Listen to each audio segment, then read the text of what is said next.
Most people spend their lives trying to control everything around them. They build plans, routines, and expectations, believing that if everything stays predictable, life will remain peaceful. But the truth is simple: life does not obey our plans. The more tightly we try to control it, the more tired and frustrated we become. This is the story of a man who learned that strength does not come from fighting life's storms, but from learning how to move with them. Many years ago, in a quiet valley, surrounded by tall mountains, lived a hardworking builder named Rayan. He was known throughout the valley for his strength and discipline. He could carry heavy stones across the hills and cut thick tree trunks with ease. His hands were rough from years of labor, and his back was strong like the mountains around him. Rayan liked everything organized. His tools were always perfectly arranged. His house was clean, and his garden carefully planted in straight lines. He believed that a calm and predictable life was the key to happiness. But every afternoon, something ruined his peace. A powerful wind rushed down from the mountains. It blew dust across his land, rattled the windows, and scattered firewood he stacked carefully. Sometimes it even bent the young plants in his garden. Rayan hated that wind. To him, it felt like an enemy that came every day just to disturb his life. While other villagers ignored it, Rayan felt personally attacked by it. One morning, he woke up with a decision. If the wind is the problem, he said to himself, then I will simply stop it. Rayan grabbed his tools and walked to the edge of his land. There he began digging deep into the ground. His plan was simple. He would build a massive wall, strong enough to block the wind completely. Once the wall stood tall, the wind would hit it and be forced to stop.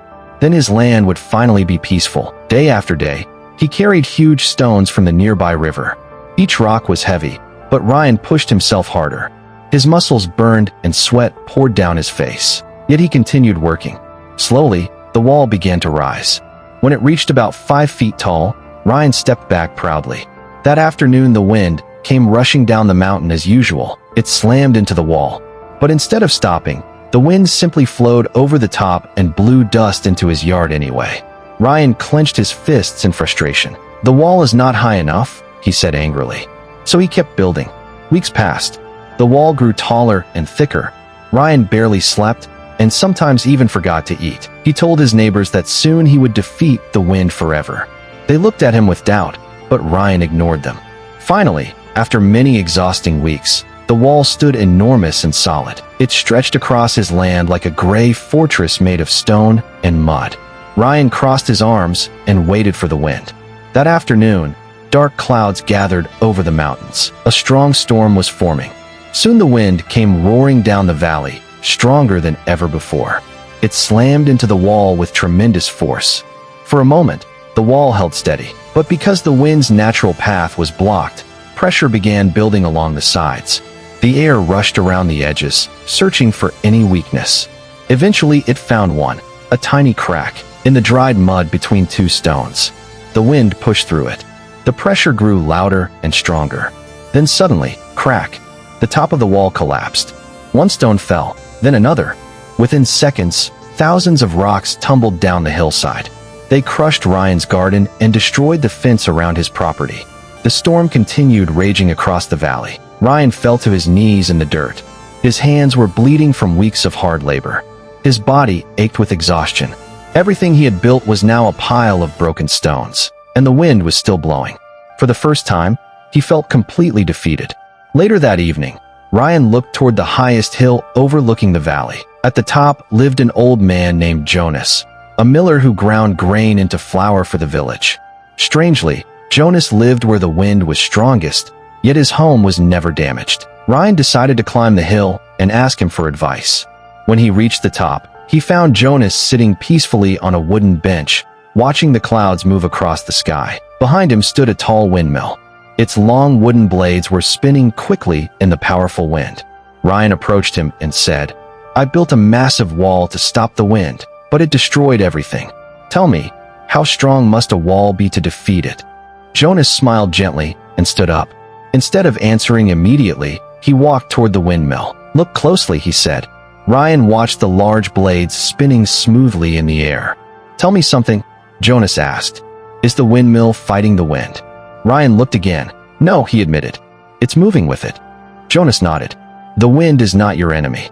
It is simply energy. When you try to block it, you carry the full force yourself. Resistance creates pressure, and pressure eventually breaks everything, even stone. Rayan frowned. So I should just allow the wind to destroy my home? Jonas shook his head. No, you do not fight it. You work with it. When the wind changes direction, I turn the windmill to face it. I do not demand that the wind obey me. I adjust myself instead. Rayan stood silently, thinking. The same wind that destroyed your wall, Jonas continued, is the wind that grinds my grain and feeds the village. Those words stayed in Rayan's mind. The next day, he returned to his land. The broken stones from his wall were still scattered everywhere. But this time, he did not try to rebuild it. Instead, he cleared the rubble and used the remaining wood from his damaged fence to build something new, a small windmill. He connected it to a simple water pump for his garden. That afternoon, the wind returned again, rushing down from the mountains. But this time something different happened. The blades of the small windmill began to spin. The pump started working, pulling fresh water from deep underground and sending it into his garden. Rayan sat on his porch and watched quietly. The wind was still strong, but now it was helping him instead of hurting him. For the first time, he felt peaceful, because he had finally understood something important. You cannot control the wind, but you can always adjust your sails.